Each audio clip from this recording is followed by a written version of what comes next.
Всем привет, друзья! Главный дилетант страны на связи. Тут у некоторых наших соотечественников опять начинается паника и опять начинается масса вопросов относительно того, какие прогнозы нас ждут экономические, какая экономическая ситуация будет в нашей стране. Ну и самое главное, почему-то это интересует абсолютно всех, что будет с курсом гривны. Ну и как всегда, это уже по старой традиции, еще с начала 90-х годов спрашивают, что будет по поводу курса гривны относительно доллара США. Очень интересный момент. Вы знаете, я бы ставил вопрос по-другому. Какой будет курс гривны по отношению к евро? Я сейчас объясню почему. Итак, что ждет гривну в следующем году? Возможно, только два сценария. И оба этих сценария начинаются со слова девальвация.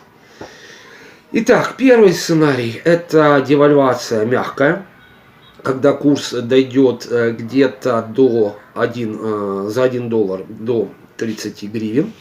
Ну, плюс-минус несколько там копеек, коридор может быть 10-15, ну, может даже 20 копеек. И второй вариант, опять же, девальвация, но девальвация уже резкими темпами, когда курс скакнет далеко за 30, может даже придвинуться к отметке 1.35.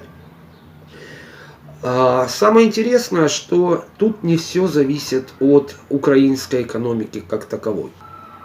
К большому сожалению, тут очень много политики. Ну и плюс к этому добавьте абсолютно неизвестную ситуацию с коронавирусом. И по части политики, главное, конечно, это ситуация с нашими переговорами с Международным валютным фондом. Ситуация сейчас очень нелегкая. Вы знаете, что на сегодняшний день... кстати, это вот собака мешает работать. Давай, шуруй. Прошу прощения. Так вот, ситуация очень нелегкая. Переговоры находятся на паузе. И будет ли получен последний транш, запланированный в этом году, неизвестно. Но даже самое неизвестное и самое вот тревожное, а что будет дальше? Как будет развиваться ситуация в следующем году и в краткосрочной перспективе.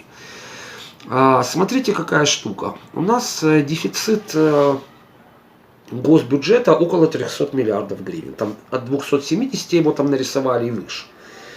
Вот что будет происходить с ним? Как правительство будет закрывать этот дефицит?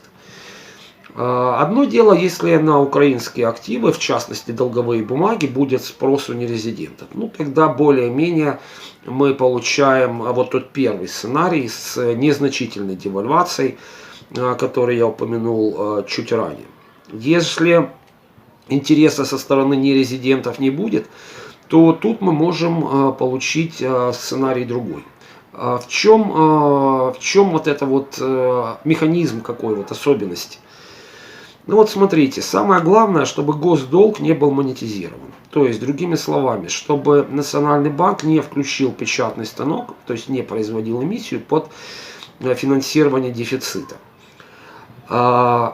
Национальный банк может проводить такую эмиссию через рефинансирование коммерческих банков, прежде всего государственных коммерческих банков, и через них выкупать облигации государственного займа.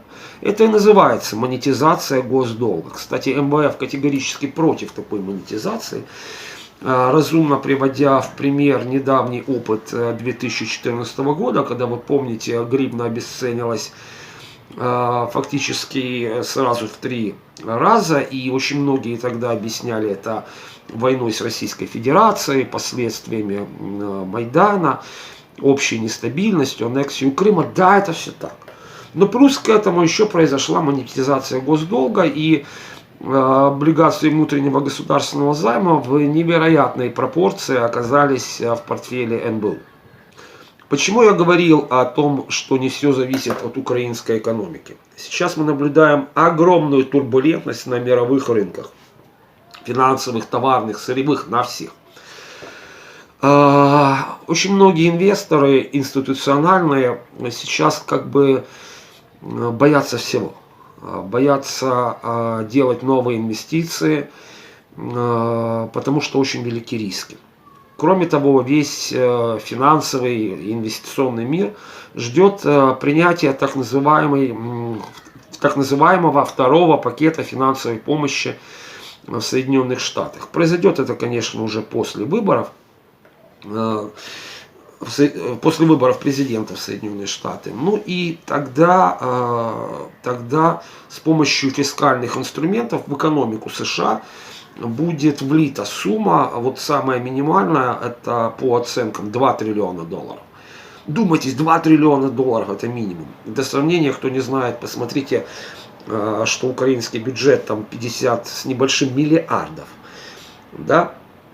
По максимуму эта сумма финансовой помощи может достигнуть 4 триллионов долларов. Естественно, что через рынки США все эти деньги уйдут, все эти финансовые потоки уйдут в мировую экономику. И априори доллар начнет девальвировать. Поэтому я говорю, что самое интересное, это то, не какой курс будет гривны к доллару, а какой будет курс гривны к евро. Нужно смотреть на паритет покупательной способности. На сегодняшний день доллар к евро это 1,32. Но эту сумму, кстати, МВФ, если не ошибаюсь, дважды в год считает. Вот. И поэтому это соотношение может измениться, а значит и изменится соотношение курса гривны прежде всего к евро. Но тут есть один еще такой интересный достаточно момент, что девальвация доллара может послужить, как это ни странно, таким определенным парашютом, замедляющим девальвацию украинской валюты. Я поясню почему. Дело в том, что чем больше доллар девальвирует, тем больше у крупных инвесторов будет интерес к развивающимся рынкам, в которые попадает и Украина. И значит, у них опять появится интерес к украинским облигациям государственного займа. И раз сюда могут снова заходить нерезиденты с крупными инвестициями в валюте, то тогда курс можно будет удержать в пределах даже до 30. Поэтому какой вывод делать? Бежать ли покупать доллары или евро сейчас, или все-таки подождать, решать, конечно, вам. Но если вы действительно хотите, условно говоря, не спасти там свои несчастные 120 долларов сбережения, хотите реально инвестировать, я бы очень вам советовал присмотреться к рынку киевской недвижимости. Известно, что во времена кризиса все рынки падают. Как это ни странно, рынок киевской недвижимости показывает незначительный рост. Учитывая девальвацию доллара, я так прогнозирую, что в следующем году это будет один из самых доходных активов, ну, по крайней мере, наверное, начиная после первого квартала. Вместе с тем, я не ожидаю, что в следующем году будет реальный апокалипсис, ну, конечно, только если власть очень не постарается, с них станет. Ну и, кстати, вот забыл сказать еще один очень интересный актив для вложения, это так называемые промышленные металлы и, например, серебро. Почему? Потому что если вот этот фискальный механизм США запустят и он приведет к положительным эффектам для роста американской экономики, то естественно поднимется спрос на промышленные металлы, потому что все начнет опять вкладываться в инфраструктуру, промышленность, и промышленные металлы тут могут вырасти даже больше, чем золото. Ну, на сегодня все. Поставьте, пожалуйста, лайк. И отдельная будет благодарочка, если подпишетесь на канал. Всего доброго, скоро увидимся. Пока-пока.